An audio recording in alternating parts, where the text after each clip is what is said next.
नमस्कार दोस्तों, स्वागत है आपका आज के मुख्य समाचार में, जिसमें सबसे पहली और बड़ी खबर में आपको बताएंगे कि 4 राज्यों में कांग्रेस को मिले बीजेपी से 10 लाख ज्यादा वोट। फिर भी कांग्रेस को हार का मुंह देखना पड़ा, जिसके बाद अब लोगों के मन में उठ रहा है शक।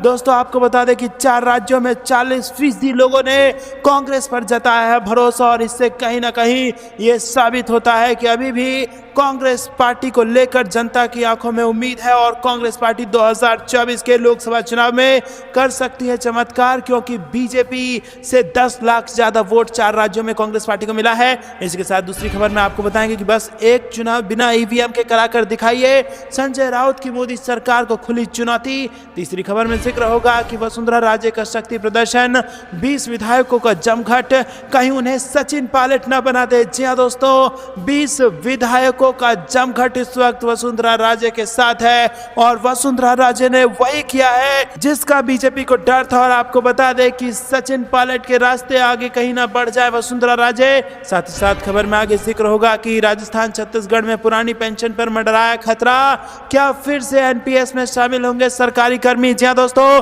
कांग्रेस की सरकार जाते ही कांग्रेस की स्कीमों को लेकर अब लोगों को बड़ा झटका लग सकता है। और इसी के साथ खबर में आगे बताएंगे कि बिहार में भी चल रहा है जबरदस्त सियासत। लालू यादव ने 2024 के लिए तैयार कर लिया है मास्टर प्लान। 40 सीटों पर इस फॉर्मूले को अपनाएगी आरजेडी, लाठी वाली छवि से भी मिलेगी मुक्ति। दोस्तों इसी प्रकार की 25 बड़ी खबरें आपके लिए लेकर आए हैं, लेकिन उससे पहले आपसे निवेदन कि अगर आपको भी ऐसा लगता है कि 2024 में बन रही है इंडिया गठबंधन की सरकार, तो वीडियो को कीजिए लाइक और चैनल को सब्सक्राइब करके बेल आइकन दबाइए और कमेंट में लिखिए जय हिंद। दोस्तों रुक करते हैं सबसे पहली और बड़ी खबर की तरफ। क्या हुआ अगर मैदान हार गए? अभी सब कुछ नहीं हारे, वो विश्वास और अदम्य साहस जो सजदा करने और झुकने की इजाजत नहीं देता। जी हां दोस्तों, कुछ यही स्थिति इस वक्त कांग्रेस पार्टी के साथ है। भले ही 4 राज्यों में कांग्रेस पार्टी चुनाव हार चुकी हो, लेकिन आपको बता दें कि चारों राज्यों में जनता ने अपना जबरदस्त आशीर्वाद कांग्रेस पार्टी को दिया है। 40% लोगों ने कांग्रेस पार्टी पर भरोसा जताया है, और भाजपा से 10 लाख वोट ज्यादा कांग्रेस पार्टी को 4 राज्यों में मिली है। आपको बता दें कि चुनाव में हार के बाद कांग्रेस के दिग्गज नेताओं ने हार की जिम्मेदारी लेते हुए विनम्रता पूर्वक इस बात को स्वीकार किया, और इसी के साथ 2024 के लोकसभा चुनाव के लिए हुकार भी भरी। और इसी बीच ये आंकड़ा कहीं ना कहीं कांग्रेस पार्टी के अदम्य साहस पर मोहर लगाता है, और ये बताता है कि कांग्रेस पार्टी के लिए अभी उम्मीद बाकी है, और 2024 का लोकसभा चुनाव पूरे दमखम के साथ कांग्रेस पार्टी को लड़ जाना चाहिए। क्योंकि दोस्तों 40% लोगों ने अकेले एक पार्टी यानी कि कांग्रेस पार्टी पर भरोसा जताया है, और भाजपा के मुकाबले 10 लाख ज्यादा वोट कांग्रेस पार्टी को 4 राज्यों में पड़े हैं। और उसके बाद भी ये नतीजे आए हैं, जिससे कहीं ना कहीं आपको बता दें कि रहस्यमय नतीजे इसको कई नेताओं ने बता दिया है, चाहे वो मायावती हो या अखिलेश यादव हो या तमाम बड़े पॉलिटिकल दिग्गज हो। सारे नेता कहीं ना कहीं कुछ ना कुछ बड़ी गड़बड़ी की तरफ इशारा कर रहे हैं, और किसी को इस प्रकार के नतीजे हजम नहीं हो रहे हैं। और यही कारण है कि ईवीएम के खिलाफ भी मोर्चा खुल चुका है। आपको क्या कुछ लगता है दोस्तों, कमेंट में जरूर बताइए। वीडियो अभी तक लाइक नहीं किया तो लाइक करके समर्थन जरूर दर्ज कराइएगा। रुक करते हैं अगली ब्रेकिंग न्यूज की तरफ। बस एक चुनाव बिना ईवीएम के कराकर दिखाइए, संजय राउत ने मोदी सरकार को दे डाली खुली चुनौती। जी हां दोस्तों, आपको बता दें कि यहां पर जीत के बाद भी भाजपा के भीतर उत्साह नहीं दिख रहा है, लेकिन हार के बावजूद कांग्रेस पार्टी और तमाम विपक्षी नेता हुंकार भर रहे हैं। और अब देश के 5 राज्यों में हुए विधानसभा चुनावों में जिस प्रकार के नतीजे आए हैं, उसके बाद एक बार फिर ईवीएम को लेकर सवाल खड़े होने शुरू हो गए हैं। यूपी कांग्रेस के प्रवक्ता ने सबसे पहले ईवीएम के बारे में चिंतित हुए, और अब उद्धव ठाकरे के नेतृत्व वाली शिवसेना के सांसद संजय राउत ने बिना ईवीएम के चुनाव कराने की चुनौती भाजपा को दे डाली है। चुनाव नतीजों पर बात करते हुए संजय राउत ने कहा कि 4 राज्यों में जनादेश आया है, तेलंगाना में अलग जनादेश है, 4 राज्यों में अलग जनादेश है। भाजपा को बड़ी जीत मिली है तो जनादेश का स्वागत होना चाहिए, भले ही ये जनादेश ईवीएम का ही क्यों ना हो। लोगों के मन में शंका होती है कि ये कैसे हो गया, खास करके मध्य प्रदेश और छत्तीसगढ़ में। इसीलिए हम कहते हैं कि अगर लोगों के मन में शंका है तो एक बार ये शंका दूर कर दीजिए। संजय राउत ने आगे कहा कि एक चुनाव, बस एक चुनाव आप बैलेट पेपर से कराइए ना, और लोगों के मन में जो शंका है उसे दूर कर दीजिए। चाहे लोकसभा हो या विधानसभा हो, आप एक चुनाव बैलेट पेपर पर करा कर देख लीजिए, फिर लोगों को बोलने का मौका ही नहीं मिलेगा। दूसरी बात यह है कि आप जीत गए हैं 3 विधानसभा में, आपका मैजिक चल गया है, तो आप मुंबई महानगर पालिका पालिका और साथ में 14 महानगर पालिका में चुनाव कराकर देख लीजिए, भले ही ईवीएम से करा लीजिए, हम तैयार हैं। तो दोस्तों यहाँ पर सीधा सीधा चुनौती संजय राउत ने बीजेपी को दी है कि अगर हिम्मत है तो एक चुनाव बिना ईवीएम के बैलेट पेपर पे कराकर दिखा दीजिए। और इसी के साथ अगर आपको जीत का इतना ही उत्साह है और आपको लगता है कि जनता पर भरोसा करती है तो बृहन मुंबई नगर पालिका का भी चुनाव करा करके देख लीजिए, चाहे ईवीएम का भी मदद ले लीजिएगा, फिर भी जीत नहीं पाएंगे। तो दोस्तों यहाँ पर हार के बावजूद जो तेवर यहाँ पर विपक्षी पार्टी के नेताओं की है वो इस बात पर मुहर लगाती है कि अदम्य साहस और विश्वास सजदा करने और झुकने की इजाजत नहीं देता। रुक करते हैं अगली ब्रेकिंग न्यूज की तरफ। वसुंधरा राजे का शक्ति प्रदर्शन, 20 विधायकों का जमघट, कहीं उन्हें सचिन पायलट ना बना दे। जी हाँ दोस्तों, हम आपको लगातार बता रहे हैं कि राजस्थान के सूत्रों के हिसाब से जो खबर सामने आ रही है वो भाजपा की तबीयत खराब कर सकती है और जीत कर भी हार सकती है भारतीय जनता पार्टी राजस्थान में। उसका सबसे बड़ा कारण यह होगा दोस्तों कि राजस्थान के चुनाव लड़ते वक्त भाजपा ने जो मुख्यमंत्री का चेहरा है उसका ऐलान नहीं किया था। और अब आपको बता दें कि रिवाज तो कायम रहा है, लेकिन यहाँ पर राज पलट पाएगा कि नहीं, इसको लेकर अभी समय का इंतजार करना होगा, क्योंकि 20 विधायकों के जमघट जो वसुंधरा राजे के पास लगी है, जिसे कहीं ना कहीं वसुंधरा राजे का शक्ति प्रदर्शन कहा जा रहा है, और कहीं ना कहीं ये विधायकों की संख्या 20 से ज्यादा भी बढ़ सकती है, जिससे भाजपा के आला नेतृत्व को दबाव महसूस होने लगा है। और अगर वसुंधरा राजे ने थोड़ा और दबाव बनाया और उस दबाव का सम्मान भाजपा के आला अधिकारी, आला नेता करने से अगर चूक गए तो बड़ी दुर्घटना राजस्थान की सियासत में हो सकती है और बीजेपी को जीत करके भी बड़ा नुकसान झेलना पड़ सकता है। राजस्थान में चुनाव नतीजा आने के बाद सीएम पद को लेकर लगातार सस्पेंस बढ़ता जा रहा है। वसुंधरा राजे के घर पर करीब 20 से ज्यादा बीजेपी के विधायक पहुंच चुके हैं और ऐसे में चर्चा गर्म है कि क्या वसुंधरा राजे को हाईकमान से ग्रीन सिग्नल मिल गया है सीएम पद की ताजपोशी का, या राजस्थान की इस पूर्व सीएम ने आग से खेलने की तैयारी कर ली है, क्योंकि बीजेपी में किसी भी नेता की इतनी हिम्मत नहीं है कि केंद्रीय नेतृत्व के बिना ग्रीन सिग्नल के अपने घर पर विधायकों को परेड कराने लगे। जी हां दोस्तों, बिना हाई कमान के ग्रीन सिग्नल के 20 विधायकों की परेड कराने की अगर हिम्मत किसी एक नेता में राजस्थान बीजेपी में है तो उनका नाम वसुंधरा राजे सिंधिया है। दूसरी ओर सीएम पद के एक और दावेदार माने जा रहे बालकनाथ दिल्ली पहुंच गए हैं। इस बीच सवाल ये उठ रहा है कि क्या वसुंधरा राजे बीजेपी में सचिन पायलट की राह पर हैं। सचिन पायलट को लगता था कि उनके नेतृत्व में चुनाव लड़ा गया है और कांग्रेस की जीत के कारण वो ही है, और हालांकि कभी भी उनको 20 से अधिक विधायकों का समर्थन खुलकर नहीं मिला। यही कारण रहा है कि कांग्रेस में सचिन पायलट असंतुष्ट बनकर 5 साल का करियर किस तरह काटे हैं ये वही जानते हैं। लेकिन दोस्तों यहाँ पर आपको बता दें कि 20 विधायकों का तो पहले दिन ही सपोर्ट वसुंधरा राजे को मिल चुका है। अपने घर पर 20 विधायकों की परेड उन्होंने करा ली बिना ग्रीन सिग्नल के, और अगर आला कमान जो हाई कमान है उसने इसका सम्मान नहीं किया तो बीजेपी को लेकर, यहाँ पर बीजेपी के भविष्य को लेकर कुछ भी कहना मुश्किल होगा। आखिरकार राजस्थान की सियासत का ऊंट किस करवट बैठेगा ये कई सारे फैक्टर्स पर डिपेंड करता है दोस्तों। और इसी बीच जादूगर यानी फिर यूं कहिए कि अशोक गहलोत की निगाहें भी इन तमाम गतिविधियों पर लगातार बनी हुई है। ऊंट कभी भी किसी भी करवट बैठ सकता है। और आपको ये बता दें दोस्तों कि इससे पहले एक तस्वीर बहुत ज्यादा वायरल हुई थी राजस्थान के चुनाव में, जहां पर अशोक गहलोत और वसुंधरा राजे को एक ही मंच शेयर करते देखा गया था। जी हां दोस्तों, एक तरीके से नेग्लेक्टेड चल रही थी वसुंधरा राजे, और अब जीत के बाद 20 विधायकों का जमघट यहां पर बीजेपी की हैरानी और परेशानी बढ़ाने के लिए काफी होगा। रुक करते हैं अगली ब्रेकिंग न्यूज की तरफ। राजस्थान छत्तीसगढ़ में पुरानी पेंशन पर मंडराया खतरा, क्या फिर एनपीएस में शामिल होंगे सरकारी कर्मी? जी हां दोस्तों, मध्य प्रदेश और राजस्थान में कांग्रेस सरकार द्वारा बहाल की गई पुरानी पेंशन व्यवस्था पर अब खतरा मंडराने लगा है, और इन दोनों राज्यों में भाजपा ने प्रचंड जीत दर्ज कराई है और केंद्र सरकार ने पुरानी पेंशन को लेकर पहले ही अपनी मंशा जाहिर कर दी है। देश में किसी भी सूरत में वन पेंशन स्कीम लागू नहीं किया जाएगा। खुद प्रधानमंत्री मोदी इस विषय में अपनी राय स्पष्ट कर चुके हैं। न्यू पेंशन स्कीम में सुधार के लिए कमेटी का गठन किया गया है और कमेटी की रिपोर्ट आने के बाद एनपीएस में बदलाव किया जा सकता है। National movement for old pension pension scheme के अध्यक्ष विजय कुमार बंधु ने कहा है कि ये संभावना नहीं बल्कि तय समझें कि राजस्थान और छत्तीसगढ़ में अब पुरानी पेंशन व्यवस्था खत्म हो सकती है और इस बाबत NMOPS की कार्यकारिणी की बैठक में विचार होगा। देश में पुरानी पेंशन व्यवस्था बहाल होने तक कर्मचारियों का आंदोलन जारी रहेगा।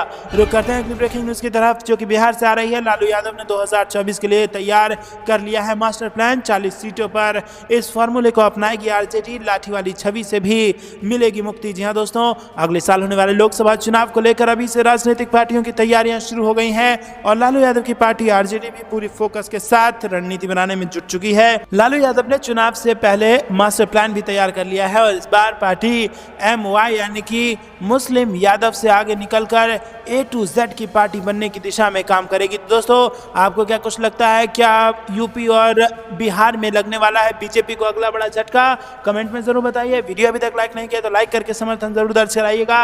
रुक करते हैं अगली ब्रेकिंग न्यूज की तरफ। मध्य प्रदेश से बड़ी खबर, प्रचंड बहुमत से भाजपा की जीत, लेकिन सिंधिया समर्थकों में क्यों छाई है मायूसी? जी हाँ दोस्तों, यहाँ पर आपको बता दें कि मध्य प्रदेश में भारतीय जनता पार्टी को भले ही सफलता मिल गई हो, लेकिन इसके बावजूद सिंधिया खेमे में बहुत खुशी का माहौल नहीं है, क्योंकि परिणाम उनके अनुकूल नहीं आए हैं।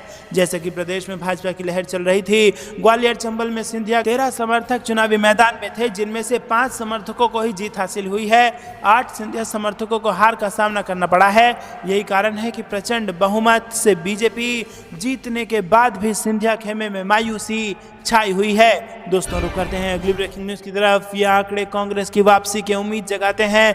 विधानसभा चुनाव में पार्टी को मिली हार के बाद जयराम रमेश का सामने आया बयान। जी दोस्तों, भाजपा ने मध्य प्रदेश, राजस्थान और छत्तीसगढ़ विधानसभा चुनाव में कांग्रेस को करारी शिकस्त देकर हिंदी भाषी राज्यों में अपनी पकड़ मजबूत कर ली है। विधानसभा चुनावों के नतीजों को प्रधानमंत्री नरेंद्र मोदी के नेतृत्व को और मजबूती देने वाला और 2024 के लोकसभा चुनाव का माहौल तैयार करने वाला माना जा रहा है। हालांकि कांग्रेस ने उम्मीद का दामन नहीं छोड़ा है और कांग्रेस का मानना है कि विधानसभा चुनाव में उन्हें हार जरूर मिली है, लेकिन जनता का साथ उनसे छूटा नहीं है।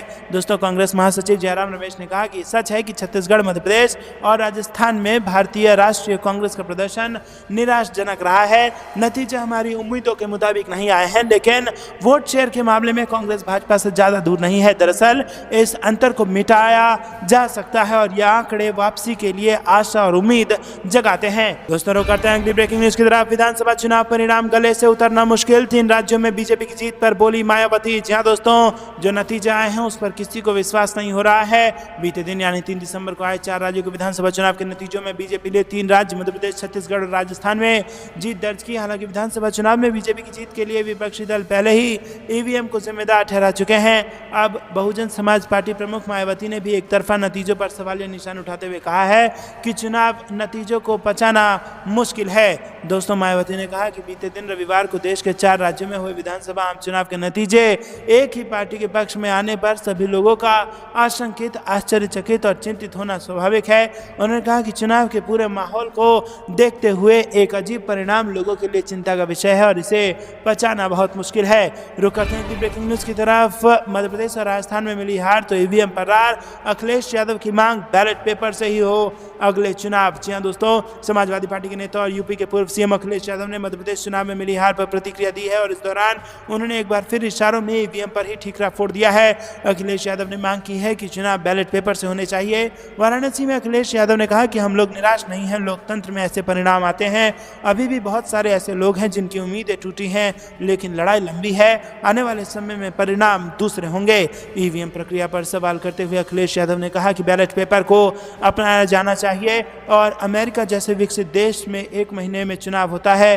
अगर अमेरिका जैसा देश 1 महीने काउंटिंग कराता है तो आपको किस बात की जल्दी है? देश के लिए लोकतंत्र और संविधान बचाना प्राथमिकता है। दोस्तों, आपको बता दें कि गठबंधन के मुद्दे पर अखिलेश यादव ने कहा कि जहां जो दल मजबूत है वहां दूसरे पार्टी उनकी मदद करें। आने वाले चुनावों में यही नारा लगेगा, घर घर बेरोजगार, कब मिलेगा रोजगार। दोस्तों, आपको भी अगर ऐसा लगता है कि आने वाले चुनावों में यही बेरोजगारी का मुद्दा बीजेपी को नुकसान पहुंचाएगा? तो कमेंट में जरूर बताइए। वीडियो को लाइक नहीं किया तो लाइक कीजिए और चैनल को सब्सक्राइब करके बेल आइकन दबाइए। रुक करते हैं अगली ब्रेकिंग न्यूज की तरफ। दोस्तों रुक करते हैं अगली ब्रेकिंग न्यूज की तरफ, जो कि राजस्थान चुनाव से आ रही है। अपनी हार से बीजेपी के सतीश पूनिया भड़के, हमेशा के लिए आमेर छोड़ने का कर दिया ऐलान। जी हां दोस्तों, आपको बता दें कि राजस्थान चुनाव के रविवार को आए परिणाम में बीजेपी की भारी जीत के बावजूद पार्टी के कद्दावर नेता सतीश पूनिया आमेर विधानसभा सीट से हार गए और अपनी हार से हताश बीजेपी नेता पूनिया ने सोमवार को आमेर छोड़ने का ऐलान करते हुए कहा कि वो भविष्य में इस निर्वाचन क्षेत्र से कभी चुनाव नहीं लड़ेंगे। सतीश पूनिया ने एक्स पर कहा कि ये मेरे लिए परीक्षा की घड़ी है, परिस्थितियों ने मुझे भविष्य में आमेर से चुनाव न लड़ने का फैसला करने के लिए मजबूर कर दिया है। मैं अपने फैसले के बारे में पार्टी नेतृत्व को भी सूचित करूंगा और उनसे यहाँ के लोगों की समस्याओं के समाधान के लिए योग्य व्यक्तियों को नियुक्त करने का अनुरोध करूंगा। दोस्तों, चुनाव से हारने के बाद यहाँ पर बीजेपी नेता ने भड़क गए हैं और एक ऐलान कर दिया है कि वो अब कभी यहाँ से चुनाव नहीं लड़ेंगे। रुक करते हैं अगली ब्रेकिंग न्यूज की तरफ। विधानसभा सत्र से भाजपा विधायकों ने किया वॉकआउट, चोर चोर के स्लोगन से गूंजा सदन। पश्चिम बंगाल से आ रही है बड़ी खबर। जी दोस्तों, पश्चिम बंगाल में विधानसभा में सत्ता पक्ष और मुख्य विपक्षी दल भाजपा के बीच ठन गई है और फिर से बीजेपी विधायकों ने विधानसभा सत्र से वॉकआउट कर दिया है। बता दें कि भाजपा विधायकों ने पहले ही एक रणनीति बनाई थी, जिसके अनुसार सीएम ममता बनर्जी के प्रति अपनी नाराजगी व्यक्त करने के सोमवार को मुख्यमंत्री के सदन कक्ष में प्रवेश करते ही भाजपा के विधायक बाहर निकल जाएंगे। ये जानकारी विधानसभा में विपक्ष के नेता शुभेंदु अधिकारी ने दी थी और उन्होंने बताया कि भाजपा के विधायक मुख्यमंत्री का बहिष्कार करेंगे और उसी रणनीति के तहत आज भाजपा विधायकों के सदन से वॉकआउट कर दिया है। इसके साथ ही विधानसभा सत्र में एक बार फिर चोर चोर के स्लोगन से विधानसभा सदन गूंज उठा। रुक करते हैं अगली ब्रेकिंग न्यूज की तरफ। तृणमूल ने केंद्र पर बंगाल का कोष रोकने का आरोप लगाया, केंद्रीय मंत्री ने किया धन दुरुपयोग का दावा। जी हां दोस्तों, तृणमूल कांग्रेस सांसद सुदीप बंदोपाध्याय ने सोमवार को केंद्र सरकार पर पश्चिम बंगाल का मनरेगा योजना, प्रधानमंत्री आवास योजना और राष्ट्रीय स्वास्थ्य योजना का बकाया धन रोकने का आरोप लगाते हुए इसे तुरंत जारी करने की मांग की, जिस पर केंद्रीय मंत्री धर्मेंद्र प्रधान ने कहा कि पश्चिम बंगाल सरकार में गरीबों का पैसा लूटा जा रहा है। बंदोपाध्याय ने लोकसभा में शून्यकाल में इस विषय को उठाते हुए कहा कि केंद्र द्वारा पश्चिम बंगाल के लिए मनरेगा योजना, प्रधानमंत्री आवास योजना और राष्ट्रीय स्वास्थ्य योजना के लिए आवंटित धन रोक लिया गया है। दोस्तों, उन्होंने कहा कि केंद्र ने पिछले 2 साल से पश्चिम बंगाल के बकाया 18,000 करोड़ रुपए का भुगतान नहीं किया है। दोस्तों रुक करते हैं अगली ब्रेकिंग न्यूज की तरफ। कांग्रेस महज चुनावी लाभ के लिए गारंटी योजनाओं की घोषणा नहीं करती, सीएम सिद्धारमैया का बयान। जी हां दोस्तों, आपको बता दें कि कर्नाटक के मुख्यमंत्री सिद्धारमैया ने सोमवार को कहा कि कांग्रेस केवल चुनावी लाभ के लिए गारंटी योजनाओं की घोषणा नहीं करती, बल्कि गरीबों को आर्थिक और सामाजिक रूप से सशक्त बनाने के लिए उन्हें ईमानदारी से लागू करती है। सिद्धारमैया बेलगावी हवाई अड्डे पर मीडिया से बात कर रहे थे जब उनसे 5 राज्यों के विधानसभा चुनावों में कांग्रेस के लिए गारंटी योजनाओं के वांछित परिणाम नहीं मिलने के बारे में पूछा गया, तो उन्होंने इस बात पर जोर दिया कि ये गारंटी योजनाएं गरीबों के लाभ के लिए थी, न कि केवल चुनावी लाभ के लिए। उन्होंने कहा कि तेलंगाना में कांग्रेस ने जीत हासिल की है और बहुमत प्राप्त किया है। मध्य प्रदेश में जहां भाजपा जीती थी, उन्होंने भी गारंटी योजनाओं की घोषणा की थी। मुख्यमंत्री ने कहा कि उनकी सरकार इस विधानसभा सत्र के दौरान विपक्ष के सभी सवालों का जवाब देने के लिए तैयार है। उन्होंने इस बात पर जोर दिया कि उत्तर कर्नाटक क्षेत्र के मुद्दों पर ध्यान केंद्रित किया जाएगा। दोस्तों रुक करते हैं अगली ब्रेकिंग न्यूज की तरफ। राघव चड्ढा की 115 दिन बाद सदस्यता बहाल, राज्यसभा में फिर से नजर आएंगे आम आदमी पार्टी के सांसद। जी दोस्तों, राज्यसभा सांसद राघव चड्ढा की सदस्यता बहाल हो गई है, अब वो फिर से राज्यसभा में नजर आएंगे। राघव चड्ढा ने कहा कि सुप्रीम कोर्ट ने इस पर संज्ञान लिया है और अब 115 दिनों के बाद मेरा निलंबन रद्द कर दिया गया है। मुझे खुशी है कि मेरा निलंबन वापस ले लिया गया है और मैं सुप्रीम कोर्ट और राज्यसभा के सभापति जगदीप धनखड़ को धन्यवाद देना चाहता हूं। रुक करते हैं अगली ब्रेकिंग न्यूज की तरफ। छत्तीसगढ़ भाजपा विधायक दल की बैठक स्थगित, 11 बजे होने वाली थी बैठक। जी हां दोस्तों, छत्तीसगढ़ में भाजपा विधायक दल की बैठक स्थगित कर दी गई है और यह बैठक सुबह 11 बजे पार्टी के प्रदेश कार्यालय में होने वाली थी। इस बैठक में पार्टी के प्रदेश प्रभारी सहित अन्य पदाधिकारी शामिल होने वाले थे। माना जा रहा था कि इस बैठक में मुख्यमंत्री के नाम को लेकर रायशुमारी होनी थी, लेकिन ऐन वक्त पर बैठक स्थगित कर दी गई। प्रदेश भाजपा की तरफ से बताया गया कि भाजपा प्रदेश प्रभारी ओम माथुर, सह प्रभारी मनसुख मांडविया, नितिन नवीन भाजपा विधायकों से 11 बजे मुलाकात करेंगे। दोस्तों रुक करते हैं अगली ब्रेकिंग न्यूज की तरफ। गले में तख्ती डाल संसद पहुंचे बीएसपी सांसद दानिश अली, जिसके बाद वीडियो हो गया वायरल। दोस्तों, पार्लियामेंट के विशेष सत्र में लोकसभा में बीजेपी सांसद रमेश विधुड़ी ने 21 सितंबर को दानिश अली के लिए आपत्तिजनक शब्दों का प्रयोग किया था और अभी तक उस मामले में कोई एक्शन नहीं लिया गया है, जिसके बाद गले में तख्ती डाल बीएसपी सांसद दानिश अली सदन पहुंचे हैं और उस पर लिखा है कि सांसद का अपमान संसद का अपमान है, पनिश विधुड़ी। जी हाँ दोस्तों, ये पोस्टर वो गले में लगाकर पहुंचे हैं। दोस्तों करते हैं अगली ब्रेकिंग न्यूज तरफ। ईवीएम पर फूटा हार का ठीकरा, कांग्रेस प्रत्याशी धनेंद्र साहू का गंभीर आरोप, कहा ईवीएम में खेलकर चुनाव जीती भारतीय जनता पार्टी। जी हाँ दोस्तों, यहाँ पर आपको बता दें कि विधानसभा चुनाव के नतीजे जो आए उसके बाद कांग्रेस के खिलाफ नतीजा रहा और आपको बता दें कि यहाँ पर ईवीएम को लेकर गंभीर आरोप लग रहे हैं। अभनपुर प्रत्याशी धनेंद्र साहू ने बीजेपी पर गंभीर आरोप लगाते हुए कहा कि ईवीएम में गड़बड़ी हुई है और ईवीएम में खेलकर भाजपा जीती है। कांग्रेस जहां से कभी से नहीं हारी, इस बार वहां से भी चुनाव हार गई, ये अविश्वसनीय है। तो दोस्तों ये थी दिन भर की सारी जरूरी और बड़ी खबरें। अंत तक बने रहने के लिए बहुत बहुत धन्यवाद। जाने से पहले वीडियो को कर दीजिए लाइक और चैनल को सब्सक्राइब करके बेल आइकन दबाइए और कमेंट में लिखे जय हिंद। अभी के लिए इतना ही। जय हिंद, जय भारत।